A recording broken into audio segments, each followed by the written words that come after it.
기도하겠습니다. 거룩하신 아버지 하나님 감사합니다. 오늘 우리가 복음 율법과 복음과 양심에 대한 말씀을 공부하려고 합니다.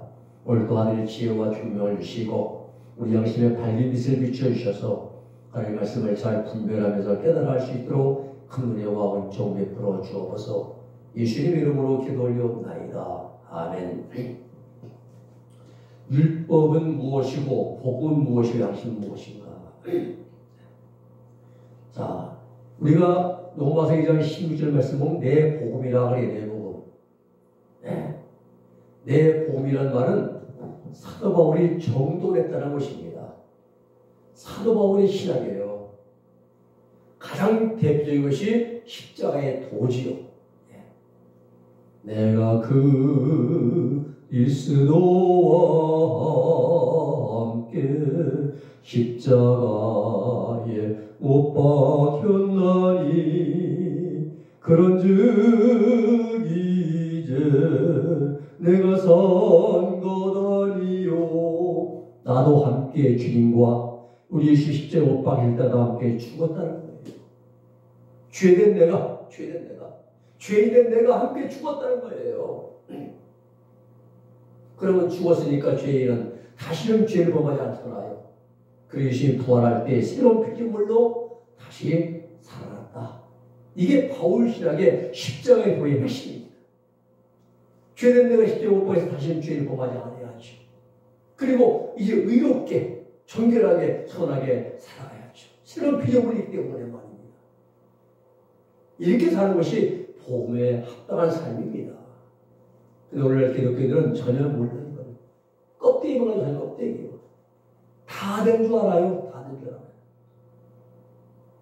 죄 속에서 죄악의 덕으로 먹고 마시면도 깨닫지를 못합니다. 회개도 하잖아요. 자, 오늘은요, 내 복음은 사도 바울이 정돈했다는 겁니다. 로마서의 내용은 사도 바울이 정돈한 복음이라는 걸 우리가 알아야 됩니다. 사도 바울이 신앙적인, 영적인, 내적인, 체험적인 그런 신앙을 경험을 바탕으로 해서 기록한 것이 정돈된 것이 로마서입니다. 학문적인 게 아니에요. 자, 또 은밀한 것을 심판하시는 때 말씀하는데 이것은 고린도서 5장 10절 그리스도의 심판 때입니다. 로마서 14장 10절 하나님의 심판 때입니다. 자, 고린도 5장 10절 말씀 보면은 이는 우리가 다 반드시 그리스도의 심판 때 앞에 드러나 각각 선악간에 그 몸으로 행한 것을 따라 받으려 합니다. 그리스도 심판 때 앞에서 다 드러나요. 우리 드러나 있어요. 서게 되어 있습니다. 그때 선, 아가노스, 악하쿠, 선과 악 그 사이에 행한 모든 것을 이제 하나님이 그대로 이제 심판하신다 이 말입니다. 로마서 14장 10절은 네가 어찌하여 내 형제를 판단하느뇨 어찌하여 내 형제를 업신여기느뇨 우리가 다 하나님의 어디 심판대 앞에 서리라. 눈이 다 섭니다. 다 서요.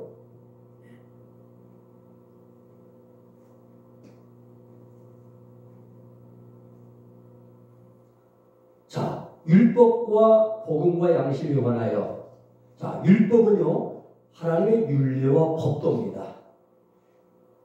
이미 구원받은 하나님의 백성들이 마땅히 지켜야 할 율례와 법도가 율법이에요.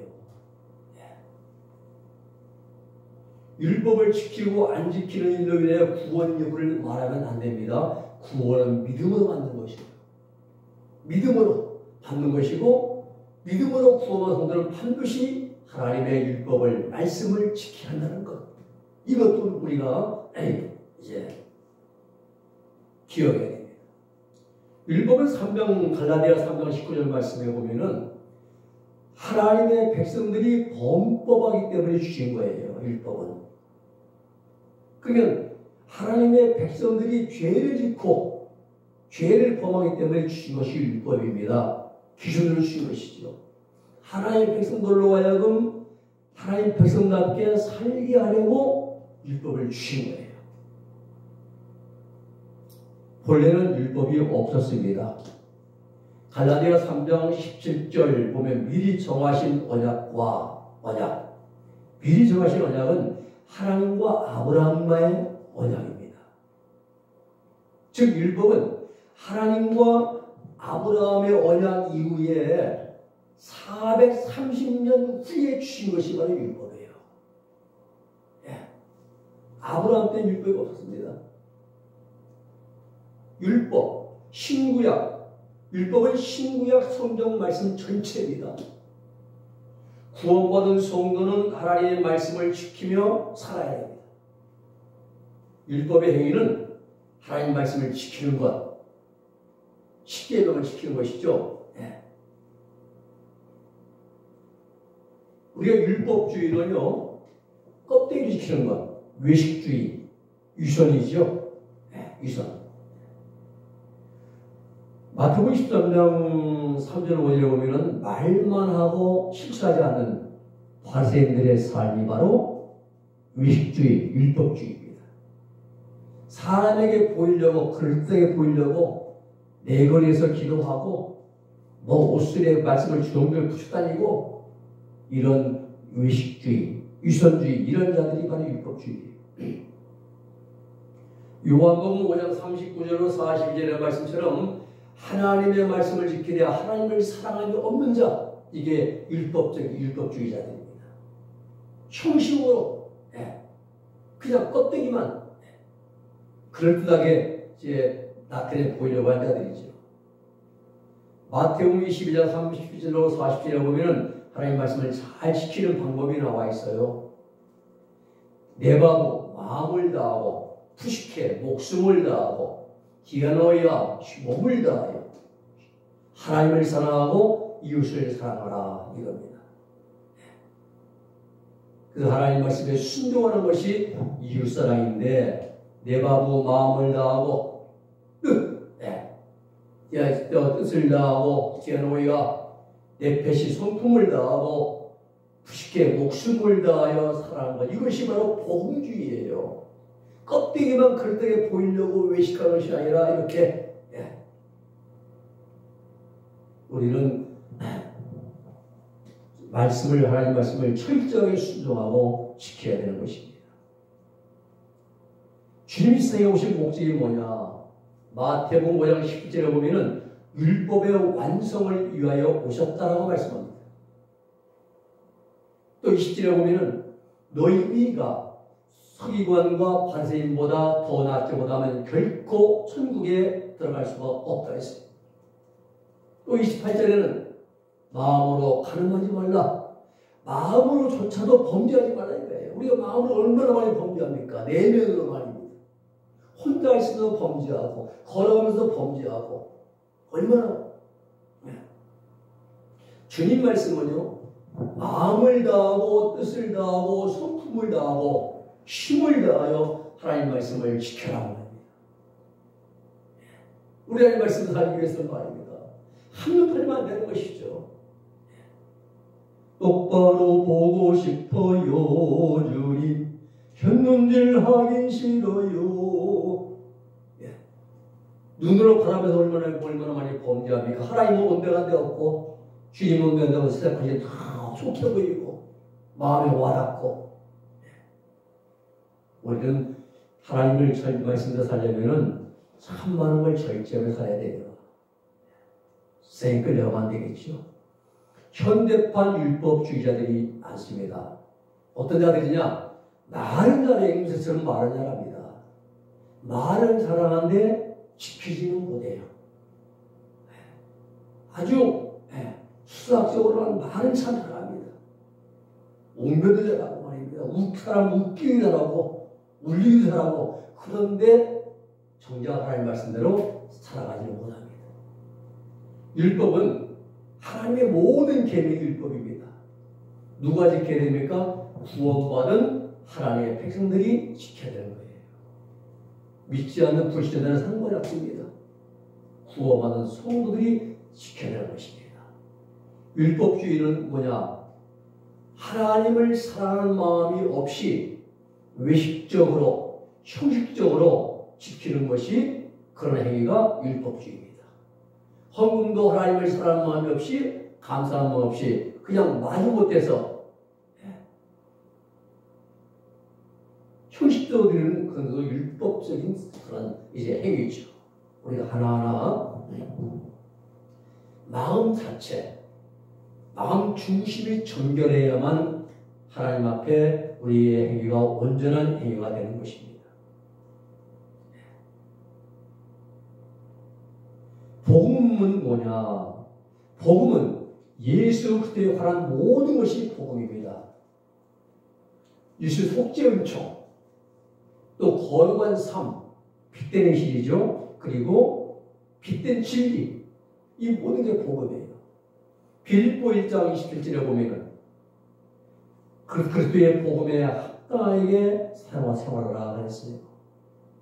예수님의 십자가 이제 성령 잉태, 십자가에 이제 고난당하시고 죽으시고 부활하시고 승천하시고 그리고 다시 이 땅에 재림하신 전체가 다 복음이에요. 우리는 그때의 복음에 거룩한 삶, 빛된 진리를 따라서 복음에 합당하게 생활하라.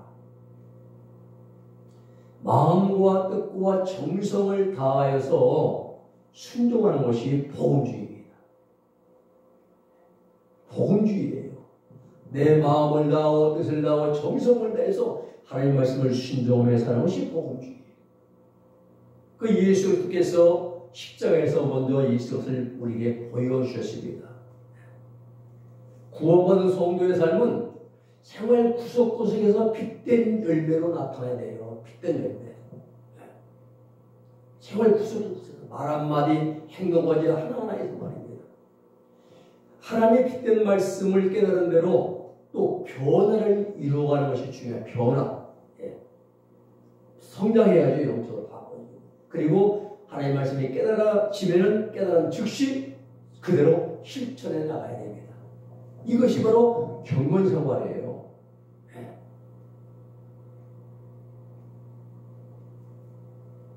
이 경건생활은 영성 이제 생활과 완전히 연관된 것이죠. 양심으로는 구원받지 못합니다. 우리가 로마서 2장 13절 말씀 보면은 율법을 지켜야 되는데 못 지킵니다. 그래서 예수님의 속죄 은혜가 필요한 것입니다. 우리가 하나님 말씀 못 지켜요. 말씀대로 100% 못 삽니다. 그래서 예수님의 십자가에 속죄 은총이 필요한 겁니다. 사도행전 4장 12절 말씀 보면은 천하 사람 중에 인간 중에 구원 얻을 만한 이름을 우리에게 주신 일이 없다. 다른 이름을 주시지 않았다. 예수의 이름 외에는 말입니다. 예수님의 이름, 우리의 속죄를 주시고 백성들의 죄의 용서해 주시는 예수님의 이름 외에는 다른 이름 우리에게 주신 일이 없어요. 그 예수님이 말씀하시면서 요한복음 14장 6절에 말씀하시기를 내가 곧 길이요 호데스 길이요 알레테이아 진리요 조의 생명이니 내가 곧 길이요 진리요 생명이니 나로 말미암지 않고는 아버지께로 올 자가 없다는 고백하잖아요. 예수님을 통해서 우리 죄 용서받고 구원받고 생명 얻어 이제 하나님 앞에 갈 수 있는 것이죠. 일반적으로 양심 구원은 이 땅, 이 물질의 삶에서 양심을 따라서 선하게 살았던 사람들은 죽은 다음에 영계에서 구원받을 수 있는 길이 있다라고 우리는 추측을 해볼 수가 있습니다. 철저하게 양심을 따라 예수를 몰랐어요. 복음을 이제 못 듣고 말입니다. 들을 기회를 못 듣고 선하게 살던 사람들 말입니다. 그런데 베드로전서 4장 5절 6절에 예수님의 수제자 베드로가 그렇게 말씀하고 있어요. 이게 제 말이 아니라 베드로전서 4장 5절 6절 보면은 그들이 산자와 죽은 자를 심판하기로 예비하신 이에게 직고 하리라. 직고는 사일대로 고함 이겁니다. 이를 위하여 죽은 자들에게도 복음이 전파되었으니 이는 육체로는 사람처럼 심판을 받으나 영으로는 하나님을 따라 살게 되어 함이니라. 자, 죽은 자들에게도 복음이 전파되었다 말씀. 베드로 말씀, 사도 베드로 말씀이에요. 네. 직고는 사실대로 고함, 이게 직고입니다. 그리고 육체로는 심판받는데 영혼만이라도 천국 들어가게 하시려고 영계에서 복음을 듣게 하신다. 이때에서 한번 선하게 사는 사람들은 복음을 듣지 못하고 죽은 자들 말입니다. 네, 그들은 가능성이 있지 않겠느냐. 고구려, 백제, 신라 사람들 말입니다. 그러나 이 땅에서 복음을 다 이제 귀가 주지 않는 사람들은 이런 기회 줄 수가 없어요. 왜? 이 땅에 살던 그 자기의 생각, 사상 그대로 가지고 갑니다. 하나님 앞에 심판돼도 안 변해요. 죽은다 해서 그대로 가져가거든요. 우리 영혼이 가지고 있는 그대로 다 가져가는 겁니다. 사람이 우리가 기억력, 또 미각, 후각, 또 촉각, 청각, 시각 모든 것이 우리 영혼이 가지고 있어요. 영혼이 빠져나간 육체는 그냥 고깃덩어리입니다. 자기 몸을 그냥 꾹꾹 묶잖아요. 상해 나갈 때 흔들지 말라고 7매를 묶고, 이제 충남지역에는 7매를 묶거든요. 머리가 이제 다 이제 코, 눈, 이제 입을 다 막 귀 막잖아요. 나가도 나 숨 고신다 말아 맞은 못합니다. 묶어가지고 상에다 넣고 이제 메고 가서 잠들어도 나 답답하단 말 한마디 안 해요. 죽은 육체는 그냥 한 줌의 고깃덩어리고 흙입니다. 영혼이 다 가져가요. 기억력도 자기 했던 사상도 자기 모든 다 가져가는 거예요. 어디로? 하나님의 심판대로 가져갑니다. 거기에서 자기가 살았던 모든 걸 다 짚고 가는 것이죠. 율법의 좋은 점입니다. 로마서 7장 12절 13절의 말씀 보면은 율법은 거룩하고 계명도 거룩하고 의로우며 선하도다. 그런즉 선한 것이 내게 사망이 되었느뇨 그럴 수 없느니라. 오직 죄로 드러나기 위하여 선한 그것으로 말미암아 나를 죽게 만들었으니 이는 계명으로 말미암아 죄로 심히 죄되게 하려 함이라 말씀합니다. 로마서 2장 17절 24절까지 거짓 유대인입니다. 17절 18절은 유대인의 특권, 19절 20절은 유대인의 사명, 21절 22절은 유대인의 범죄한 신뢰, 그리고 23절 4절은 범죄한 결과가 이렇게 다 기록이 되어 있습니다. 로마서 2장 25절로 29절에는 진정한 유대인은 하나님 백성이라는 뜻이에요. 진정한 하나님 유대인. 껍데기만 이스라엘 백성 유대인이 아니라 하나님 말씀도 하는 그러한 사람이 진정한 유대인이고 하나님 백성이라 이 말입니다. 로마서 2장 17절 18절 유대인 특권입니다.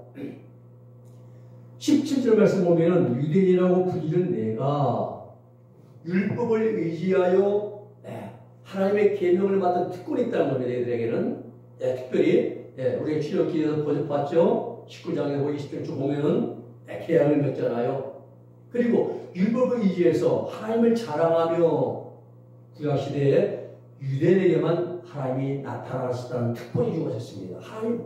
우리 하나님 선민이야. 우리한테만 하나님 나타나고 우리한테 말씀하시고 우리한테만 계시를 주시고 이렇게 하나님을 자랑하며 이 말씀입니다. 18절에는 그 율법의 교훈을 받아 하나님의 뜻을 알고 또 율법이 하나님의 선한 것을 가르쳐주고 있는데도 19절 20절에는 이와 같은 특권을 받은 유대인이 해야 할 삶이 무엇인가? 세상의 소경 같은 자들, 어둠에 있는 사람들에게 생활로 모범을 보이면서 본을 보여야 할 사명이 유대인에게 있었다 이 말입니다. 본을 보이고 덕을 세워야 된다는 것이죠. 항상 건덕생활이죠. 21절 22절에는 유대인들의 범죄의 신뢰입니다. 도둑질하지 말라, 가늠하지 말라, 마음으로조차도 범죄하지 말라고 말하고 가르치는 내가 미워하고 도둑질하고 가늠하며 범죄하고 있느냐 책망하는 것이죠. 그리고 23절 24절에는 유대인의 범죄한 결과입니다. 하나님을 욕되게 한 겁니다. 신성모독죄예요. 유대인들의 범죄로 말미암아 하나님께서 모독을 받으신다 이 말이에요. 우리도 동일합니다. 예수를 믿는 크리스찬이라고 말하면서 구원받았다고 하면서 범죄하고 사회에 모르지 못하면 하나님의 이름을 욕되게 합니다. 오늘 우리 사회의 반기독교적인 정서가 안티기독교인 정서가 바로 그거예요. 우리가 본을 보이지 못하고 덕을 세우지 못하고 오히려 죄를 범하니까는 믿지 않는다로부터 우리가 하나님을 욕되게 하는 겁니다. 욕되게 하는 거예요. 25절에 보면은 할례 받은 할례. 할례는요, 하나님 백성된 표식입니다. 표식입니다. 율법을 온전히 지키면은 진정한 유대인이 될 수 있으나 범죄한 사람은 더 이상 하나님 백성을 할 수가 없는 거예요. 내가 항상 우리는 26절 실제로는 무할례자는 하나님 백성이 아닌 자입니다. 이방인들입니다. 이방인들. 할례나 무할례가 중요한 것이 아니라 하나님의 뜻대로 행하는 자라야 하나님 백성으로 여겨주신다는 겁니다. 백부장의 믿음이 여기에 속하는 거예요. 진정한 하나님 백성은 하나님의 뜻대로 행하는 사람입니다.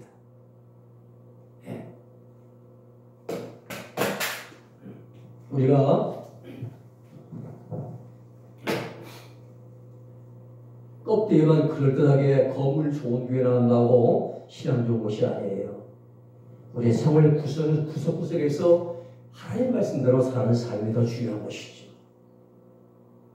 28절 29절에는 껍데기 유대인, 무늬만 유대인이 아니라 오직 이면적 유대인이 진정한 유대인이라 하나님 백성이라는 말씀이에요. 껍데기만 그럴듯한 그런 자가 아니라 기독교인이 아니라 이면적 주님 만난 체험적인 신앙을 가지고 하나님 말씀에 순종하며 사는 사람이 진정한 제 기독교인이다 이 말입니다.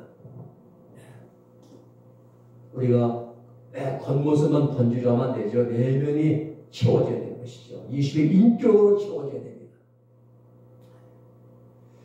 표면적 할례가 아닙니다. 할례는 마음이 할지니 마음이 할례의 마음.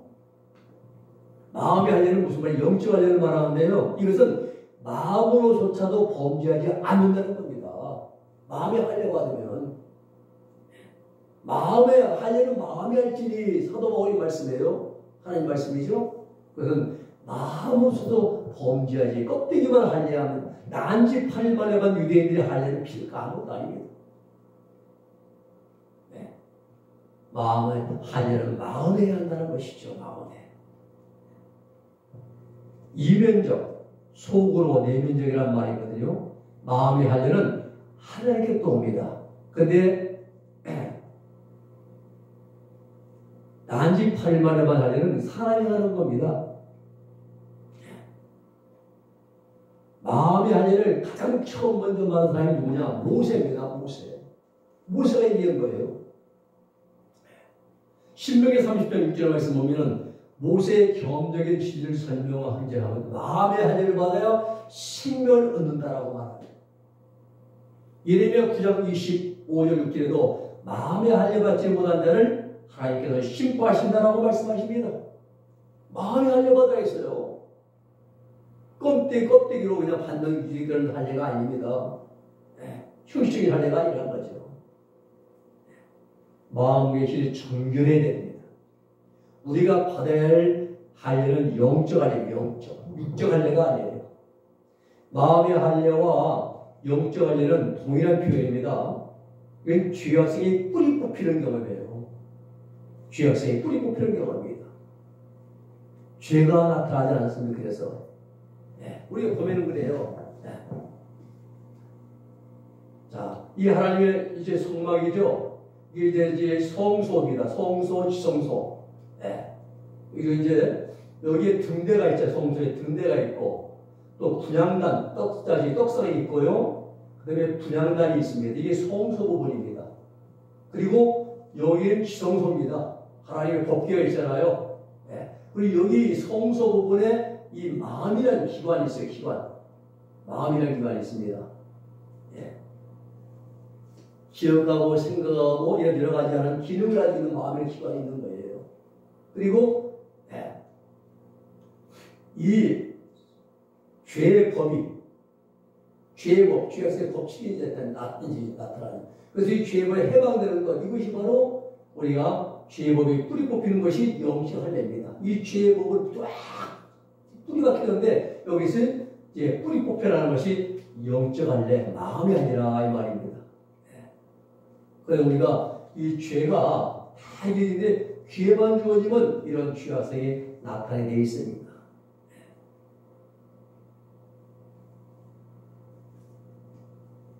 그래서 마음의 할례, 영적 할례 받으면 어떻게 되느냐? 범죄할 기회가 주어져도 전혀 죄의 법칙이 나타나지 않습니다. 욕설이 안 나와요. 미운 사람도 없어요. 원망도 없습니다. 음란도 악한 것도 안 나타나잖아요. 그런 기회가 주어졌는데 원수가 생겼으면 쉬고 싶은 원수예요. 그런데 그 영혼이 불쌍하고 그 끌어안아주고 용서해주고 사랑해주고 이렇게 나타나는 겁니다. 이게 마음의 할례가 된다는데 특히 영적 할례가 된다는 게 삶입니다.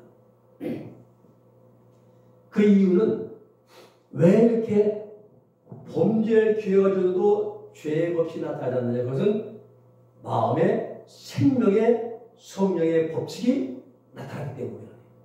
생명의 법칙이 나타난 거예요. 로마서 8장 2절 말씀이에요. 생명의 성령의 법칙, 법이 죄와 사망을 배워서 너를 해방시켰다 말합니다. 생명의 법이 나타나기 때문에. 로마서 2장 29절에 보면은 하나님을 섬기는 이런 신령과 진정으로 섬기는 데 있는 것이지 의문의 일부에서 오는 것이 아닙니다. 신령과 진정으로 예배드리고 하나님을 섬겨야 되는 것이죠.